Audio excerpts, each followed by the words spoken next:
Hi hello ನಮಸ್ತೆ ಸ್ನೇಹಿತರೆ, welcome back to ಸಿರಿ ಸಂಪಿಗೆ ಯೂಟ್ಯೂಬ್ ಚಾನಲ್. ಎಲ್ಲರೂ ಹೇಗಿದ್ದೀರಾ? ಎಲ್ಲರೂ ಚೆನ್ನಾಗಿದ್ದೀರಾ ಅಂತ ಭಾವಿಸ್ತಾ, ಸ್ನೇಹಿತರೆ, ಒಬ್ಬ ವ್ಯಕ್ತಿ ಇದ್ದಕ್ಕಿದ್ದಂತೆ ತನ್ನ ತಂದೆನ ಕಳ್ಕೋಬೇಕಾದಂಥ ಪರಿಸ್ಥಿತಿ ಎದುರಾಗುತ್ತೆ. ತಂದೆ ತೀರು ಹೋಗ್ತಾರೆ.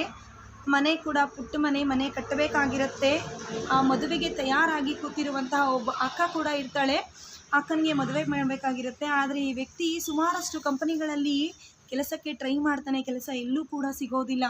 ಹೀಗೆ ಕೆಲಸ ಹುಡುಕ್ತಿರುವಾಗ ತನ್ನೊಬ್ಬ ಸ್ನೇಹಿತ ದಾರಿಯಲ್ಲಿ ಸಿಕ್ಕಿ ಆ ವ್ಯಕ್ತಿ ಹೇಳ್ತಾನೆ, ಈ ಥರ ಕೆಲಸ ಬಿಡಬೇಕು ಅಂತ ಅಂದ್ಬಿಟ್ಟು.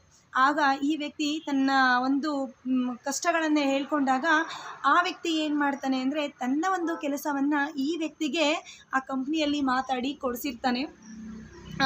ಕಂಪ್ನಿಯಲ್ಲಿ ಕೆಲಸ ಕೂಡ ಕೊಡ್ತಾರೆ.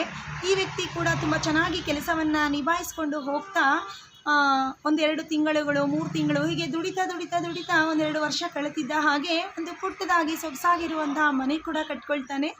ನಂತರ ಮದುವೆಗೆ ತಯಾರಾಗಿದ್ದಂಥ ಅಕ್ಕನಿಗೂ ಕೂಡ ಒಂದು ಒಳ್ಳೆಯ ವರ ಸಿಕ್ಕಿ ಆ ಒಂದು ಅಕ್ಕನಿಗೂ ಕೂಡ ಮದುವೆಯನ್ನು ಮಾಡ್ತಾನೆ. ಆದರೆ ಇವೆರಡು ಸಮಾರಂಭಕ್ಕೂ ಕೂಡ ತನಗೆ ಕೆಲಸ ಕೊಡಿಸಿರುವಂತಹ ವ್ಯಕ್ತಿಯ ನೆನಪಾಗದೆ 2 ಸಮಾರಂಭಕ್ಕೂ ಕೂಡ ಕರೆದಿರೋದಿಲ್ಲ.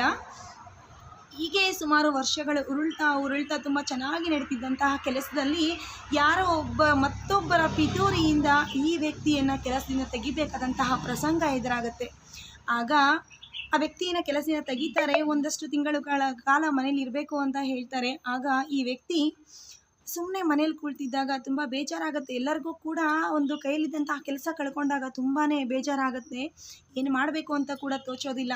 ಅಂಥ ಟೈಮಲ್ಲಿ ಸುಮ್ಮನೆ ಮೊಬೈಲ್ನ ನೋಡ್ತಾ ಹೀಗೆ ಕಾಂಟ್ಯಾಕ್ಟ್ಸ್ ಲಿಸ್ಟಿಗೆ ಹೋಗಿ ನಂಬರ್ಸ್ನ ಸ್ಕ್ರೋಲ್ ಮಾಡ್ತಾ ಇರ್ತಾನೆ, ನೇಮ್ಸ್ನ. ಆಗ ತನಗೆ ಕೆಲಸ ಕೊಡಿಸಿದಂತಹ ಸ್ನೇಹಿತನ ಹೆಸರು ಕೂಡ ಬರುತ್ತೆ. ಆಗ ಅದು ನೆನಪಾಗಿ ಆ ವ್ಯಕ್ತಿಗೆ ಹಾಗೆ ಸುಮ್ಮನೆ ಡಯಲ್ ಮಾಡ್ತಾನೆ. ಡಯಲ್ ಮಾಡಿದಾಗ ಆ ವ್ಯಕ್ತಿ ಕೂಡ ಹಲೋ ಹೇಗಿದೆಯೋ ಅಂತ ಕೇಳ್ತಾನೆ. ಇವನಿಗೆ ತುಂಬ ಬೇಜಾರಾಗಿ ತುಂಬ ಅಳ್ತಾನೆ. ಈ ಥರ ಎಲ್ಲ ಪರಿಸ್ಥಿತಿ ಆಯಿತು, ನಾನು ನಿಂಗೆ ಹೇಳೋಕ್ಕಾಗಲಿಲ್ಲ, ನನ್ನ ಕೆಲಸ ಇಲ್ಲ ನನ್ನ ಕೈಯಲ್ಲಿ ಅಂತ ತುಂಬ ಬೇಜಾರಿಂದ ತನ್ನ ಅಳಲನ್ನು ಹೇಳ್ಕೊಳ್ತಾನೆ. ಆಗ ಆ ವ್ಯಕ್ತಿ ತುಂಬ ಎಷ್ಟು ಒಂದು ಒಳ್ಳೆಯ ವ್ಯಕ್ತಿ ಅಂದರೆ, ತನ್ನ ಕೆಲಸದಲ್ಲಿ ಯಾವುದೇ ಒಂದು ದಿನ ಕೂಡ ಒಂದು ಮಾತು ಕೂಡ ಅನ್ನಿಸ್ಕೊಂಡು ಕೆಲಸ ಮಾಡದಿರುವಂತಹ ವ್ಯಕ್ತಿ, ತುಂಬ ಒಂದು ಒಳ್ಳೆಯ ಹೆಸರನ್ನು ಪಡೆದಿದ್ದಂತಹ ವ್ಯಕ್ತಿ ಆಗಿರ್ತಾನೆ. ಹಾಗಾಗಿ ಮತ್ತೆ ಆ ಕಂಪನಿಗೆ ಕಾಲ್ ಮಾಡಿ ಈ ವ್ಯಕ್ತಿಯ ಬಗ್ಗೆ ಎಲ್ಲವನ್ನು ಹೇಳಿದಾಗ ಆ ವ್ಯಕ್ತಿ ತಪ್ಪಲ್ಲ ಅಂತ ಗೊತ್ತಾಗಿ ಮತ್ತೆ ಆ ವ್ಯಕ್ತಿಯನ್ನು ಅದೇ ಕಂಪನಿಗೆ ಸೇರಿಸ್ತಾನೆ, ಜಾಯಿನ್ ಮಾಡಿಸ್ತಾನೆ.